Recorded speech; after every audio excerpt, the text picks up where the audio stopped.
Hi everybody, welcome to Sarah's Poison Kitchen, also known as Simple Sanctuary Garden. Today I'm going to be giving you some details on how I get rid of fire ants in my garden without using conventional poisons. So the first thing you need to do is identify where your fire ants actually are bedded. This will probably be very obvious, but on the off chance that you have like runner beans or something that vines and you see fire ants on the vine, but you don't know actually where the bed is, that is an important first step. You need to make sure that you know where the fire ant bed is. You will only need some really basic tools to do this.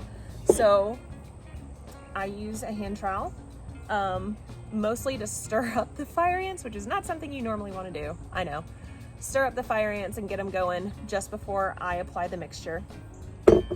You will need some basic cane sugar. I guess really any sugar, anything sweet. Ants love sweetness. And borax. This 20 Mule Team borax is apparently what keeps this in the realm of organic. To mix this, and I'm gonna change the camera angle so you can see down here what I've got. So to mix this up, you are going to do 1-to-1 proportions of the borax and your sugar mixture. It doesn't matter how much you use, you'll, know by the size of your infestation. But you put them all into a container. I've just chosen a basic white bowl, and whatever I have poured the borax into is what I use to mix it up. So just the handle of this measuring cup. This is already mixed. I'm gonna lift it up for you to see a little bit closer. You can't tell what the borax is and what the sugar is.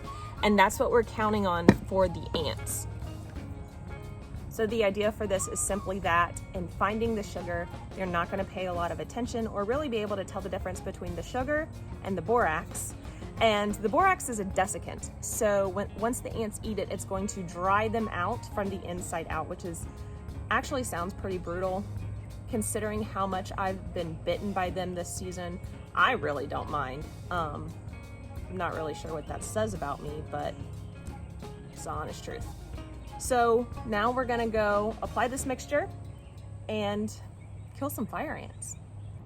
This bed currently has my most intense fire ant infestation, so this is the one I'm gonna use to show you guys. You can see it all around the base of this pepper. There were marigolds here. They're kind of like leaping over the edge to sort of get away from this ant bed. You can see that it's having a really detrimental effect on this pepper. It's really scraggly and scrawny now. It used to be very lush and full. So whatever the ants are doing underneath, they're not only a nuisance in the terms of biting, but they're hurting my pepper plant. Also, to give you a sense of how big this ant bed is, we have this corner. It goes down here to the bottom. You can see where it's sort of like forcing this apart even, which is kind of nuts. It goes also all the way across. You can see the difference in the soil.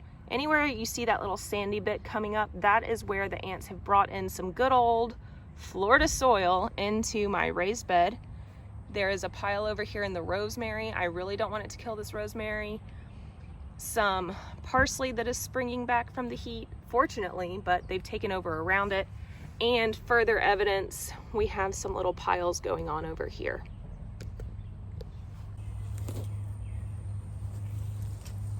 I'm like gingerly kneeling on the ground because I need to be down here to deal with this, but I don't want to be close enough for them to bite me. So, this is quite the adrenaline rush, not gonna lie.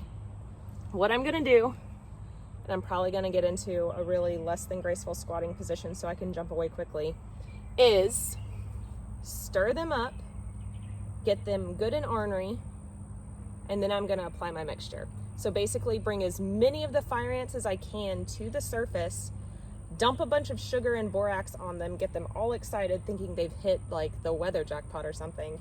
And then they can take that borax into the nest and die. I feel like a villain from a movie scene. figure you're gonna wanna see the ants get stirred up. Trowel, ant bed. Let's see how this goes. This is actually quite firm. They're starting to come out. Oh, there we go. Hey, buddies. I'm the definition of frenemy to you right now.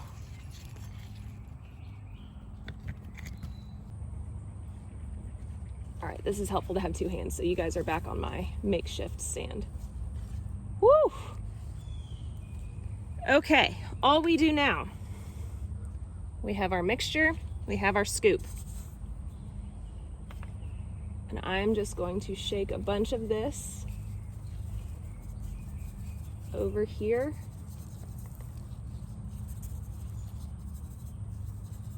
And that's all there is to it.